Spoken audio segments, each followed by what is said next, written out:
Whether you're looking for stunning gardens, a family day out, a dig into history, or a lovely walk with a cup of tea afterwards, this estate offers something for everyone. Blickling Hall certainly is one of the stately homes of Norfolk.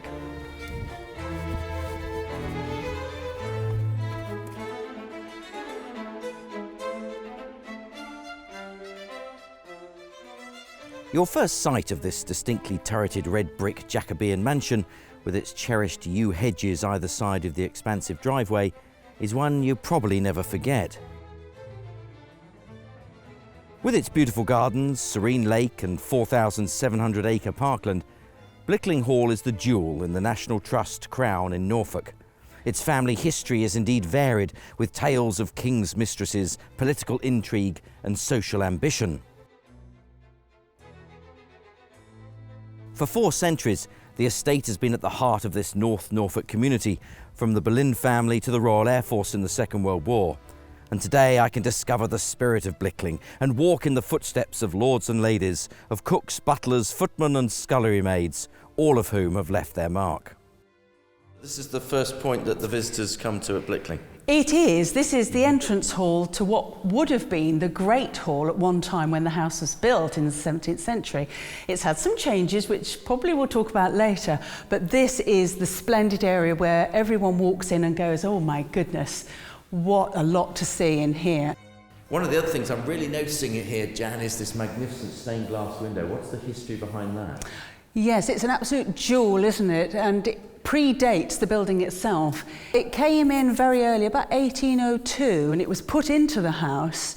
And as you can see, it's absolutely magnificent. Does it tell a story? Obviously, it's religious, it's nativity. We've got the slaughter of the innocents, the Annunciation.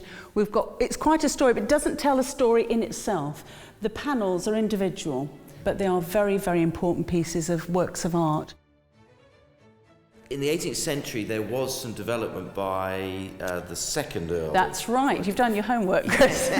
And he basically redesigned the way the staircase welcomed everyone, didn't he? Well, yes. I mean, the staircase wasn't here originally. It was in the room, actually, behind the next wall over there. It was a modest single staircase. So the second Earl thought, this isn't what I want for my visitors to see. Mm-hmm. It's going to be an entrance hall of splendour. We're going to have a double staircase, more carving and, say, a more sort of enticing room for your visitors to come in and think, my goodness, this must be a wealthy man. And here we have the gentleman that did the modifications, the second Earl John Hobart, looking towards his wonderful staircase. And did he live here at Blickling? Yes, he did. Yes, this was an important power base for John and his, well, he had 2 wives, his second wife, Caroline, and we're going to look at probably more of his work upstairs later.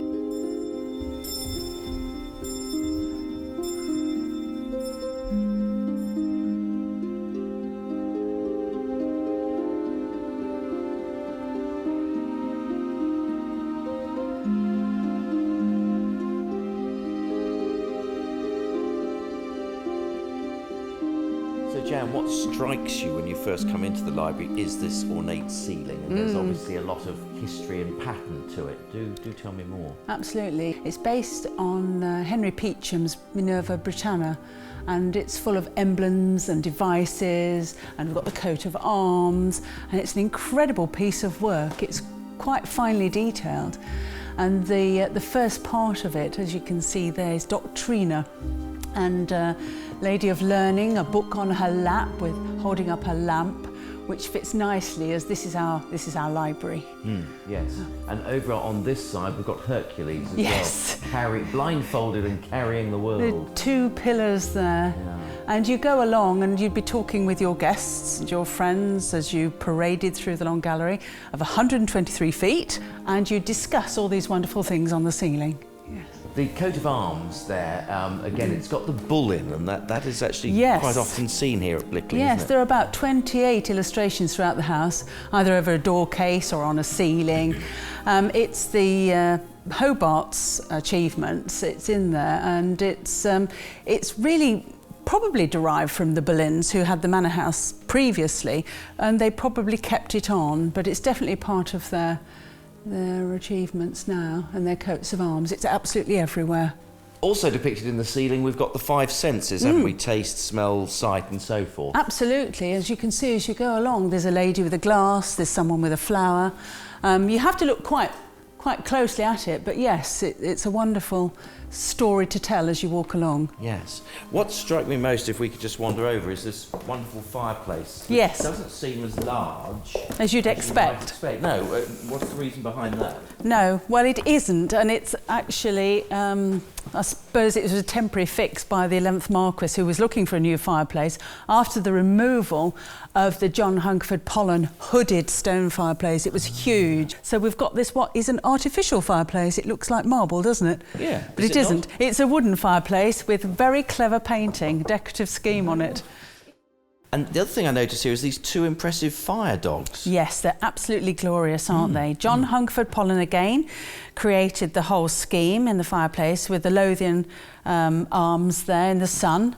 And I just think they just stand so well here in this room. I mean, there's so many elements of John Hungerford here, you know, from the frieze. Yes, the frieze is interesting. This is the arts and craft movement. It is, akin to William Morris, and he was friends of the Lothians, of the 8th Marquess and his wife, and he came along at certain times of the year and did these decorative schemes, incorporating, as I say, the work we have and the stained glass to try and pull the room together.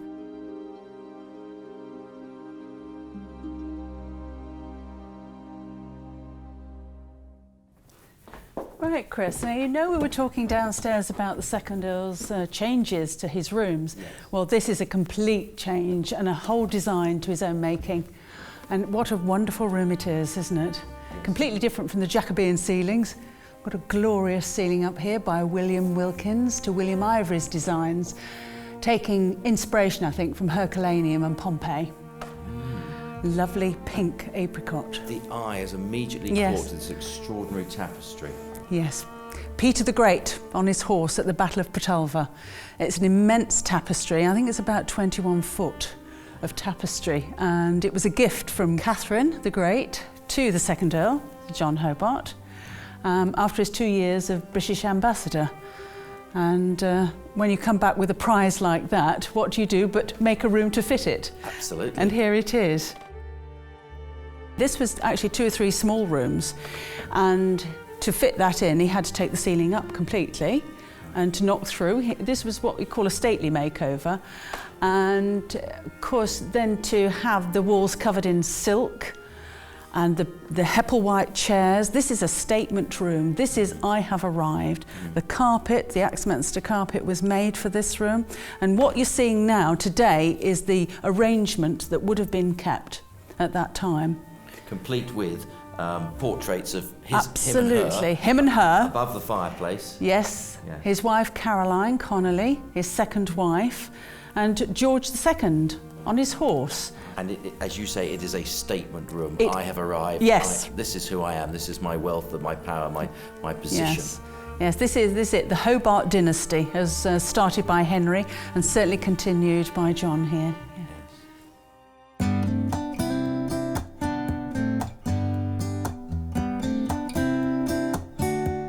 It is very clear that there is much more to this beautiful estate than its famous Jacobean house. The estate covers almost 4,800 acres, and visitors are encouraged to use the parkland. There are several walks, a couple of them under 2 miles, amongst landscape that has little changed over the years. With its red brick buildings, narrow hedges and tree-lined lanes, it's quintessentially Norfolk. As you go wandering around the Blickling estate, and there are some fabulous walks that you can take, you'll probably come across this lovely Victorian orangery. It's of course where they used to grow a lot of the citrus fruit, and available now should you wish to hire it for your event or a wedding. The orangery developed as a building in the grounds of fashionable residences from the 17th to the 19th centuries, the name reflecting the original use of the building as a place where citrus trees were often wintered. Every lord of the manor had one, not only to show off their wealth and prosperity, but also to show off their gardener's skills. Thank you very much for showing me around the garden. Oh, Still thanks for coming. Lots of Pleasure. lovely colour here. Yes, yeah, we're still in autumn, but we've still got a bit of colour in there. We've got the rudbeckias and heleniums and the dahlias as well. Yeah. Still some colour left in the borders. Yes, and this is, I suppose, well, it's work that evolves over a 12-month period, isn't it? Yes, There's it's never continuous. yeah. We've got all the preparation work in the winter time and then the planting out in the spring. Yes. We've got a team of 5 full-time gardeners and a seasonal, but we've also got a fantastic team of volunteers, both garden guides and volunteers who work in the garden, and we couldn't manage without them. I mean, we've got about 55 acres of garden, so there's a lot to do.